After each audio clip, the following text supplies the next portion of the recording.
we've got a lot of books coming this year and exciting ones too that I know Joy and I are already talking about. We have some books that are nonfiction that, some, and obviously there are some books that, don't make sense for adaptation, right? I mean, we've got a great book coming out in July called Blow Up Your Life, The Wild Art of Wanting More, which I mean, maybe it can be adapted. It's about a woman who, divorces her husband and goes on like a wild sexual pleasure Oh, journey, wow. like rediscovery. So, it's not to say, I mean, many things can be, but we also have other books that are coming in the fall that obviously have more of an adaptation lens or potential. We have a fantastic literary novel that's coming out in September called Restoration by Carol Davis.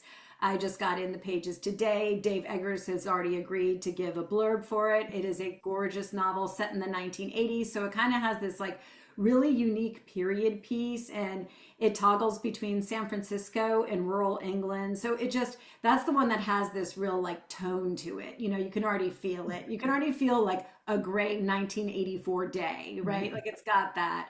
And then we have a gorgeous memoir that's coming out in November called This Walk Will Change You by an author, Lauren Duke, which is the story. I So know, excited for this so one. excited. Which is the story of a woman who went on the Camino in Spain and took her entire, frankly, insane family. I think they're perfectly fine to be labeled that because they are. I mean, her mother was drinking vodka out of a water bottle on the entire trek. Her sister was just newly through in a divorce. Her brother is sort of like the stud of the group who like works as a boat captain, is trying to find himself, and there are all these sort of adventures on this path. But as Lauren realized, Lauren actually has like a scientific background in movement and in long distance walking, and what she said is through long distance walking she began to realize that we can't change the people but we can change the pattern.